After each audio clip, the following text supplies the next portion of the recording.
Awalnya, ini hanyalah kisah tentang seorang anak kecil yang hilang di taman. Tapi siapa sangka, hilangnya Bilqis, bocah 4 tahun dari Makassar, justru membuka kotak Pandora besar, jaringan perdagangan anak yang memanfaatkan media sosial. 6 hari penuh ketegangan, kejaran lintas provinsi, dan akhirnya pengungkapan sindikat kejahatan digital yang tak pernah kita bayangkan. Inilah laporan investigasi khusus kasus Bilqis dari Taman Pakui Sayang hingga Hutan Jambi.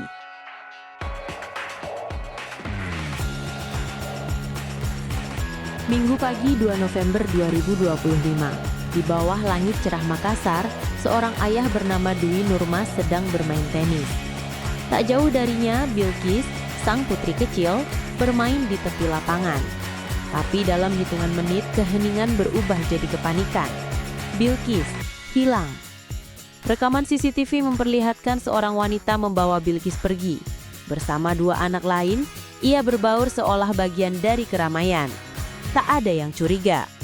Dan dari sinilah semuanya dimulai.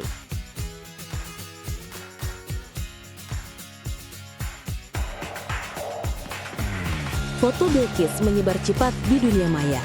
Ribuan orang ikut membagikan, menandai polisi, dan berdoa. Tagar #temukan Bilqis menembus trending di berbagai platform. Tapi di balik gempita solidaritas publik itu, polisi menemukan sesuatu yang jauh lebih dalam. Jejak digital dari pelaku, penawaran mencurigakan di media sosial, nama akun, lokasi, dan transaksi yang tak wajar. Hilangnya satu anak ternyata menjadi kunci untuk membongkar jaringan kejahatan lintas provinsi.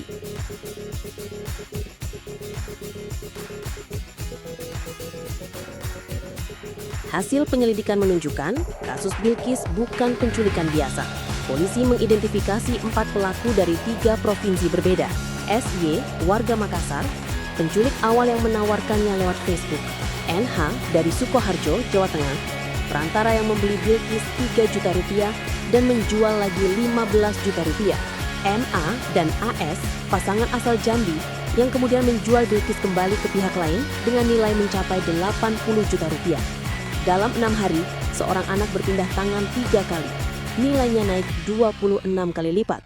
Di balik angka itu, ada nyawa kecil yang diperdagangkan seolah barang.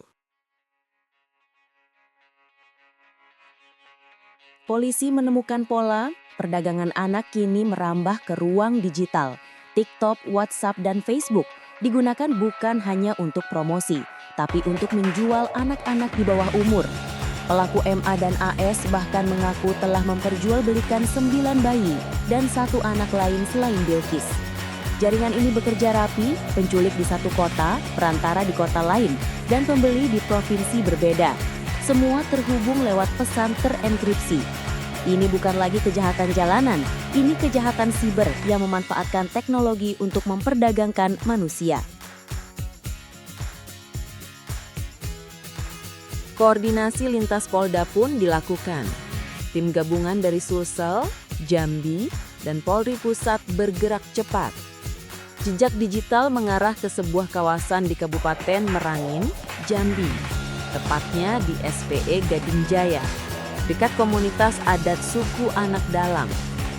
Operasi penyelamatan tidak mudah. Polisi harus melakukan negosiasi langsung dengan warga lokal yang ikut terlibat dalam transaksi. Dalam situasi kritis itu, polisi memutuskan langkah berani, melakukan penebusan 100 juta rupiah demi keselamatan anak kecil bernama Bilqis. Sabtu malam, 8 November 2025, Bilqis ditemukan, hidup, selamat. Tangis bahagia keluarga pun pecah di Mapolrestabes Makassar. 4 tersangka kini dijerat dengan Undang-Undang Perlindungan Anak dan TPPO.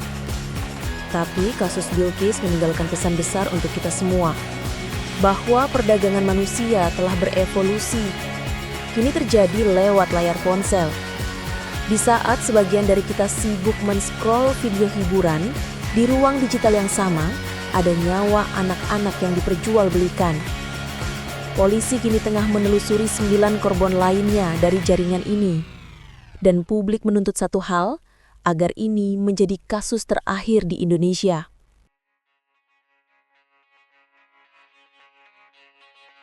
Bilqis kini kembali bersama keluarganya. Tapi trauma dan luka sosial akibat kasus ini akan lama dikenang. Inilah bukti bahwa kewaspadaan digital adalah bagian dari perlindungan anak masa kini. Jika kamu melihat aktivitas mencurigakan di dunia maya, jangan diam, laporkan. Karena satu laporan bisa menyelamatkan satu nyawa. Saya dari channel Inspiratif Nusantara, dan inilah laporan investigasi khusus kasus Bilqis.